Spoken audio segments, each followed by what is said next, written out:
우리가 이 땅에 살아갈 때 각기 나라마다 다른 문화가 있고 그 문화를 뛰어넘는다라는 것은 쉽지 않은 것들을 보게 됩니다. 최근에 인터넷 이렇게 핸드폰에서 이렇게 열어보게 되어지면 쇼츠 영상들이 막 올라오는 게 하나가 있어요. 요즘에 그게 뭐냐면 넷플릭스에서 상영되고 있는 김부장이라는 영화 드라마입니다. 이거는 전직 북파 공작원의 이야기를 그린 건데요. 제가 이 이야기를 하려는 것이 아니라 제가 어렸을 당시만 하더라도 그때는 국민학교라고 얘기를 했죠. 북한 공산당, 그들을 일컬어서 우리는 뭐라고 불렀죠? 빨갱이라고 불렀습니다. 그리고 빨갱이들이 간첩들을 보냈는데 어렸을 때 얘기를 많이 들었죠. 그래서 간첩이 어떻게 생겼다라고 제가 어렸을 때 상상의 그림이 어떤 거였냐면 간첩은 빨간 줄 알았습니다. 그리고 뿔도 달린 줄 알았어요. 그게 저희들이 받았던 생각들이었죠. 이런 얘기들을 하게 되면 이런 공산 국가와 맞닿아 있지 않는 나라의 사람들은 전혀 이해를 못하죠. 다릅니다, 완전히. 잔디밭 한번 PPT 한번 띄워주세요. 자, 우리나라 잔디밭을 들어가 보면은 요즘에는 그래도 많이 거쳐 있는데 저렇게 딱 팻말이 놓여 있죠. 뭐 하라고요? 들어가지 말라고요. 왜냐하면 잔디는 밟는 것이 아니라 보호해야 되는 곳이라고. 그런데 영국은 다릅니다. 보여주세요. 그 다음에 뭐 하는 거죠? 들어가서 밟는 곳입니다. 노는 곳입니다. 심지어는요, 그 다음에요, 차 주차까지 합니다. 잔디밭에. 우리나라에서는 만약에 잔디밭에 주차해 놓으면 어떻게 될까요? 지금 사람은 그래도 들어가죠. 들어가는 데가 많죠. 그런데 주차해 놓으면요, 아마 난리 날 겁니다. 근데 영국에서는 주차해도 돼요. 그러기까지도 합니다. 또 내려주시고요. 영국에서는 집안에 신발을 신고 들어갑니다. 벗고 들어가면 어떻게 될까요? 무례하게 생각합니다. 왜냐하면 냄새 나는 발을 어디에서 벗냐고. 이렇게 오히려 불쾌해합니다. 우리나라는요, 신발을 벗고 들어가야죠. 그래서 우리나라 초창기 예배당들 보게 되어지면 제 기억에도 마룻바닥이었거든요. 신발 다 벗고 들어가세요. 좋으면 방석 하나 차지해가지고 거기에 앉아서 예배드렸던 그런 기억이 있습니다. 나라마다 각기 문화가 다르는데 그 문화를 뛰어넘는 것이 잘 쉽지 않을 때가 참 많습니다. 그런데 나라만이 아니라 시대마다 다른 생각도 있더라는 거죠. 사진 한번 또 띄워주세요. 그 다음 사진. 자, 여기가 금산교회입니다. 김제에 있는 금산교회. 옛날 교회죠. 저기 보면은 이 건물 자체가 예배당인데 기역자로 되어 있습니다. 그 다음에요, 이렇게 보면은 모서리가 있고 양쪽 기역자가 되어져서 한쪽에는 여자 성도들, 한쪽에는 남자 성도들. 강대상에서 다 보이지만 서로는 안 보입니다. 그 다음에요, 자, 이렇게 되어 있죠. 이런 형태로 예배를 드린 게 초창기 우리나라의 예배당의 모습이었고요. 그 다음에요, 이렇게 짓지 못한 교회는 가운데 뭐가 있죠? 가림막을 세워놨습니다. 여자 성도 따로, 남자 성도 따로. 서로 보면 안 돼요. 왜 그러죠? 남자 여자 같이 있으면 안 돼요. 이게 바로 우리나라의 문화였었습니다. 그 다음 사진은 없죠? 내려주시고요. 요게 우리나라도 초창기엔 그랬는데 그런 문화였었죠. 근데 이제 나중에 시간이 지나면서 이게 깨졌죠. 근데 우리 교회는 아직도 있는 것 같아요. 새 가족들이 종종 얘기를 합니다. 보이지 않는 보이는 것 같은 막이 있어요. 어디가 있냐면 이쪽 줄이에요. 지금은 안 보이는데 2부 예배 때 딱 와서 보셔봐요. 오후 예배 때 와서 보셔봐요. 뭐죠? 저쪽에는 나이든 남자분들 주로 앉아요. 여기는 그 나머지 분들이 앉으시고. 여전히 우리 교회는 뭐가 있는 것 같은, 보이진 않지만 뭐가 있는 것 같은 이런 얘기들을 듣기도 합니다. 시대마다 이런 정신들을 깨트린다라는 것이 쉽지는 않습니다. 그 시대에 있게 되어지면요. 시대 정신을 뚫고 살아간다는 건 매우 어렵습니다. 우리는 그 시대에 살아가고 있고 우리는 그 역사 속에서 살아가고 있기 때문에 우리가 지금 어디에서 어떤 생각을 가지고 살아가는지를 잘 모르기 때문에 그러는 것이죠. 오늘 우리가 읽은 본문의 말씀 바로 위에 말씀은 어떤 말씀이냐면 세관에 앉아있던 마태를 예수님께서 부르시자 마태가 예수님을 초대하여서 그 집에 들어가서 음식을 잡수시는데 많은 세리들과 죄인들이 함께 와서 먹기 시작했습니다. 그 모습을 바라본 바리새인들이 의문을 표시하죠. 어찌하여 너희 선생은 세리와 죄인들과 함께 잡수시느냐? 그러자 예수님께서 대답을 해주십니다. 건강한 자에게는 의사가 쓸데없고 병든 자에게라야 쓸데있느니라. 나는 의인을 부르러 온 것이 아니요 죄인을 부르러 왔노라 라고 말씀해 주셨습니다. 그리고 나서는 이제는 요한의 제자들이 예수님께 질문을 합니다. 예수님의 제자들에게 질문합니다. 우리와 바리새인들은 금식하는데 어찌하여 당신의 제자들은 금식하지 않느냐? 예수님께 이렇게 질문하죠. 그러자 예수님께서 대답해 주십니다. 세 가지 비유로 대답을 해 주시는데 첫 번째는 혼인집 손님들이 신랑이 함께 있을 때는 슬퍼할 일이 없다. 그러나 신랑을 빼앗길 날이 곧 이를 터인데 그때는 금식할 것이다. 이렇게 말씀하시고 두 번째는 생배 조각을 낡은 옷에 붙이는 자가 없나니 이는 그 기운 것이 그 옷들을 당기어서 오히려 헤어짐이 더 심하게 됐기 때문이다 라고 말씀하시고 마지막 세 번째는 새 포도주를 낡은 가죽 부대에 넣지 아니하나니 그렇게 하면 부대가 터져 포도주도 쏟아지고 부대도 버리게 됩니다. 그렇기 때문에 새 포도주는 새 부대에 넣어야 둘 다 보존되느니라 라고 말씀을 해 주십니다. 이것은 우리가 너무 잘 아는 비유의 말씀들이죠. 혼인잔치에 신랑이 함께 있다면 함께 즐거워해야지 슬퍼할 사람이 누가 있겠습니까? 그러나 신랑을 빼앗길 날이 이르게 될 것이다. 다시 말하면 예수님이 십자가 죽음의 때를 맞이할 때가 곧 올 것이란 얘기죠. 그때에는 금식할 것이다 말씀해 주십니다. 다시 말하면 예수님께서 신랑으로서 오셨다라는 것을 말씀해 주신 것이고 그것을 깨닫고 예수님을 영접해야 된다라는 것입니다. 왜냐하면 유대인들은 지금 전혀 예수님을 깨닫지 못하고 있지 않습니까?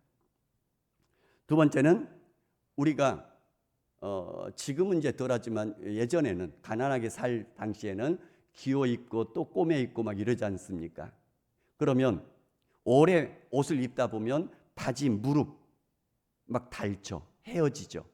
그리고 양말 뒤꿈치. 그러면 이 천들이 헤어지고 막 닳아서 이 뭐랄까요? 배가 많이 엉성엉성해지면서 살결이 다 보이죠. 그곳에 생배 조각을 대고 기워 놓으면 어떻게 될까요? 전혀 기워지지가 않죠. 그걸 얘기를 하고 있는 겁니다. 둘 다 버리게 된다. 의미가 없다라는 것이죠. 그리고 포도주는 막 담가 놓으면 서서히 발효가 되어집니다. 그렇기 때문에 새 가죽 부대는 신축성이 있어서 발효가 되어도 이게 빵빵해지고 터지지 않습니다. 근데 이미 한번 이렇게 팽창되어져 있는 써버린 이 가죽 부대, 이것은 더 이상 팽창을 못하게 되어지죠. 그러면 점점 팽창되다가 감당하지 못해서 터져서 다 쏟아 버리게 된다라는 거죠. 요즘에 우리나라의 김치가 세계적으로 유행을 하는 것 같습니다. 예전에는 코막고 냄새 난다고 뭐 이렇게 핀찬을 주던 이 김치가 지금은 세계인들이 지금 서로 건강식이라고 먹고 담궈서 먹고 사서 먹고 이러는 것 같아요. 그러다 보니 이 김치에 대한 상식이 없는 서양 사람들이 어떤 일들이 벌어지냐면 김치가 폭탄이 되는 경우가 있습니다. 김치를 사가지고 왔는데 이 김치를 모르는 사람들이 어디다 담아주냐면 피클처럼 유리병에 담아줘요. 가득 채워서. 그럼 나중에 트면 어떻게 되죠? 예, 터져 나오죠. 김치를 자기가 스스로 담가 보겠다고 이것저것 다 해가지고 담가서 어디 담아요? 각각 어디에다요? 유리병에 담아놔요. 그럼 나중에 열면 이게 터져서 냉장고든 식탁이든 난리가 나는 이런 일들이 지금 점점 벌어지고 있다고 얘기를 합니다. 예, 이렇게 부대에 어떤 부대에 담느냐에 따라 달라져 버리는 것이죠. 우리나라는 전통적으로 숨이 왔다 갔다 하는 항아리에 담아놨잖아요. 그러니까 안 터지는 거죠. 그러니까 요거를 모르는 사람들은 터져버릴 수밖에 없는 이런 일들이 벌어진다고 얘기를 합니다. 자, 그렇다면 그러면서 말씀해 주시는 것이 새 포도주는 새 부대에 넣어야 된다라고 말씀해 주고 계시는 거죠. 자, 그러면 이 말씀에 이 대화에 먼저 주제가 됐던 것이 뭐냐면 금식이죠. 금식. 바리새인들뿐만 아니라 지금 세례 요한의 제자들이 지금 질문하고 있는 겁니다. 그 말은 바리새인 하게 되어지면 잘못 생각하고 있는 사람들, 우리가 이런 이미지가 있지 않습니까? 예, 그런데 그게 아니라 세례 요한의 제자들이 지금 질문하고 있다는 얘기는 일반적인 모든 유대인들이 다 이런 생각을 가지고 질문하고 의문을 갖고 있었다라고 판단할 수 있다는 것이죠. 벗어날 수가 없는 일인 것이죠. 자, 그렇다면 이 금식 성경에 어떻게 나와 있느냐? 먼저는 성경에서 율법에서 하나님께서 직접적으로 명령하신 것은 금식은 딱 한 번밖에 없습니다. 그게 언제냐면 속죄일 때 드려지는 금식일 뿐입니다.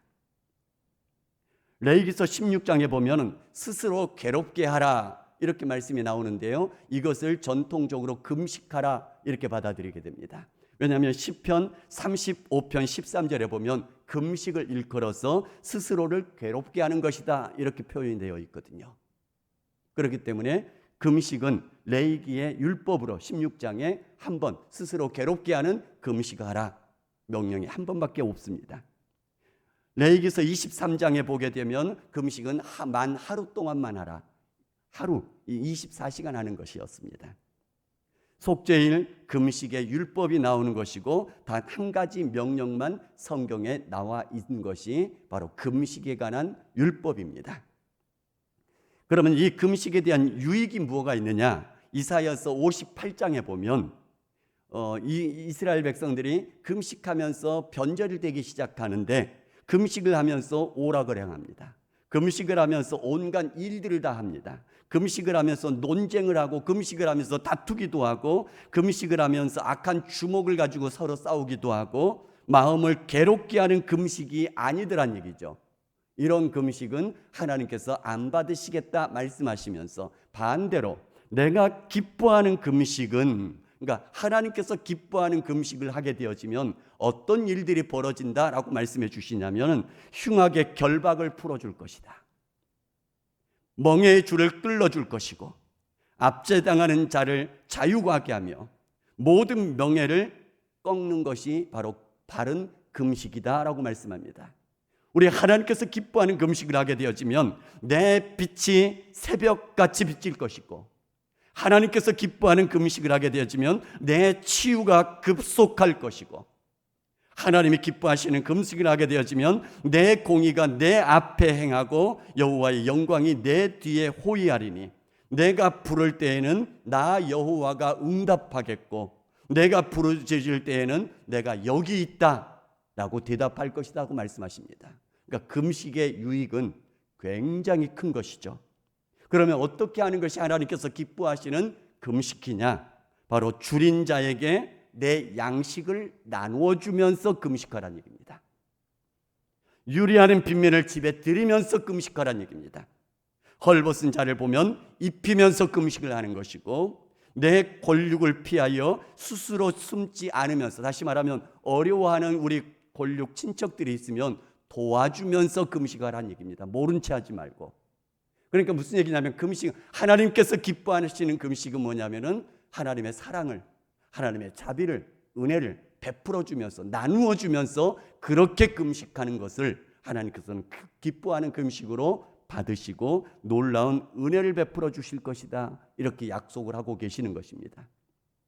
이것이 성경에서 말씀하는 금식의 모습이었습니다. 그런데 이 금식이 유대인들의 오랜 전통 속에서 변절되기 시작합니다. 누가복음 18장 12절에 보게 되면 유대인들에게는 금식이 1회에 2번씩 했다고 나옵니다. 그러니까 월요일하고 목요일날 이렇게 일주일에 2번씩 이렇게 금식을 하게 되어집니다. 그 다음에 사무엘상 7장이나 요엘서 2장이나 에스라 4장이나 느헤미야 9장이나 요나서 3장을 보면 온 국가적으로 모든 백성들이 함께 금식하자 선포하고 금식할 때도 나옵니다. 그러니까 국가적으로 어려움이 있을 때 금식을 선포하고 금식을 할 이런 일들이 나오고요.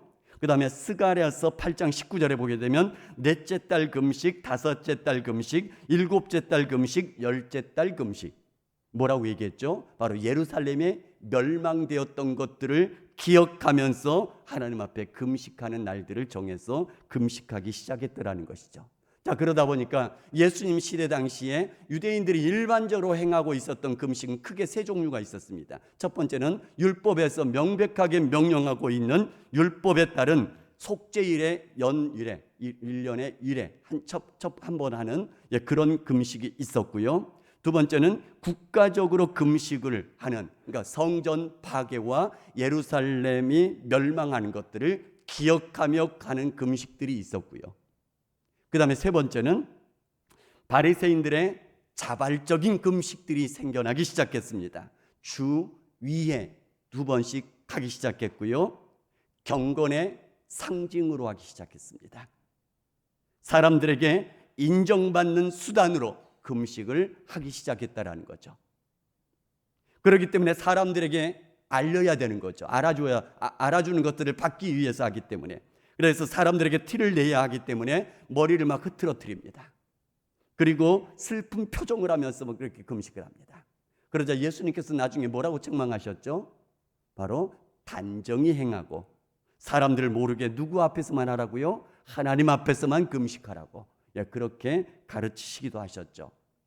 정리하면 이렇습니다. 금식은 모세의 율법은 1년에 한 번 속죄일 금식만 명하고 있었습니다. 그러나 예수님 당시에는 수많은 전통적인 금식의 관습들이 흘러내려오고 있었습니다. 그런데 바리새인들은 그 전통을 하나님의 뜻과 거의 같은 수준으로 여기고 있었습니다. 그런데 이 바리새인들뿐만이 아니라 아까도 말씀드렸던 것처럼 세례 요한의 제자들조차도 이 금식의 전통을 하나님의 뜻과 같은 것으로 여기며 받아들이고 있더란 얘기죠. 그래서 예수님의 제자들이 그 관습을 따르지 않게 되어지자 문제를 제기하고 나서게 되는 것입니다. 이에 예수님은 금식을 폐지하라 이렇게 말씀하신 것이 아니라 신랑이 함께 있는 지금은 잔치할 때이며 반대로 내가 떠난 후에는 금식할 것이다 이렇게 말씀하시면서 금식의 목적을 전통을 수호하는 것 이것이 아니라 바로 메시아 대신 예수님과의 올바른 관계 속에서 생각하도록 이렇게 지금 원래 의미로 다시금 고쳐주고 계시더란 얘기입니다. 때문에 우리는 이렇게 우리의 신앙생활들을 금식뿐만 아니라 다시 한번 이렇게 정리를 해보면 좋을 것 같습니다. 성경 말씀 자체를 가장 우선적으로 생각해야 되고 성경 말씀 자체를 가장 중심적으로 생각해야 된다는 얘기입니다. 그리고는 그 외에 형식적인 모든 것들은 언제든지 시시각각 변할 수 있다, 바꿀 수 있다라고 생각할 수 있어야 된다는 얘기입니다. 그 대신에 중심은 성경의 말씀을 더 잘 이루기 위한 조건이다라는 것이 붙어야만 되는 것이죠. 또 하나는 이 세상의 시대 정신에 휘둘리지 않아야 됩니다. 우리가 살아가는 우리나라의 전통이나 우리 시대의 시대 정신이라도 하나님의 말씀인 성경 말씀을 기준으로 성경 말씀을 중심으로 다시 한번 생각해보고 다시 한번 판단해보고 다시 한번 실천하며 살아가는 것, 이것이 올바른 믿음을 가지고 살아가는 사람들의 모습이어야 된다라는 것이죠. 우리 시대에 모든 사람들에게 굉장히 중요한 잣대가 되는 것 중에 하나가 뭐냐면 인권인 것 같습니다. 인권이라고 얘기를 하게 되었지만 모든 것들이 다 통하는 것 같아요. 그래서 그것을 거스르게 되어지면 굉장히 쉽게 얘기하면 애들 말로 꼰대 취급을 한다든가 아주 고리타분한 종교 취급을 하게 되어지죠. 그것들 중에 하나가 뭐냐면 동성애에 관한 얘기도 있죠.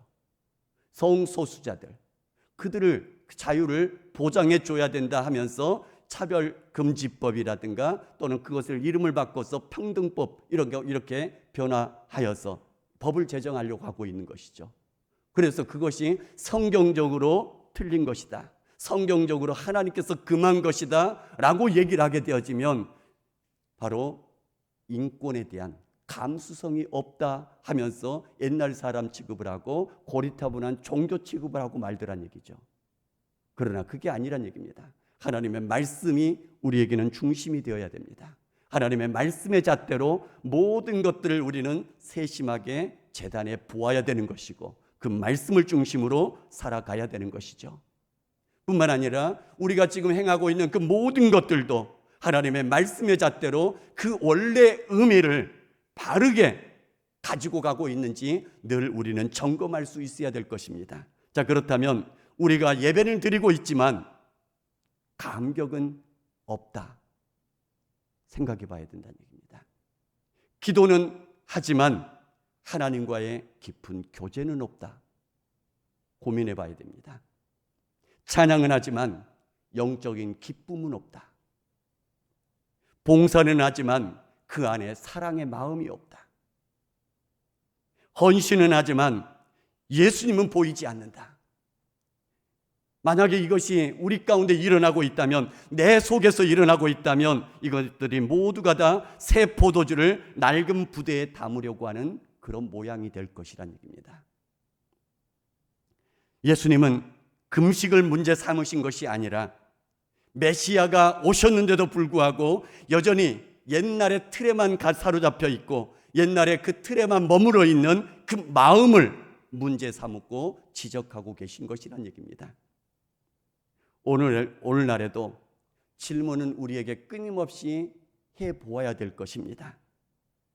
우리는 왜 이 예배 순서를 지키고 있는가? 우리는 왜 이 전통을 유지하고 있는가? 왜 우리는 이 문화를 고수하고 있는가? 원래 이것은 어떤 의미에서 시작이 되었지? 고민하면서 하나님의 말씀 붙들고 원래 그것이 세워졌던 취지의 마음으로 하나님 앞에 늘 가야 될 것입니다.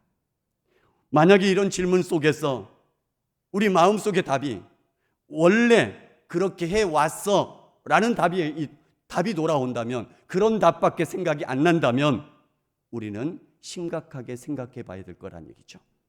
다시 성경 앞에서 점검해 볼 필요가 있다는 얘기입니다.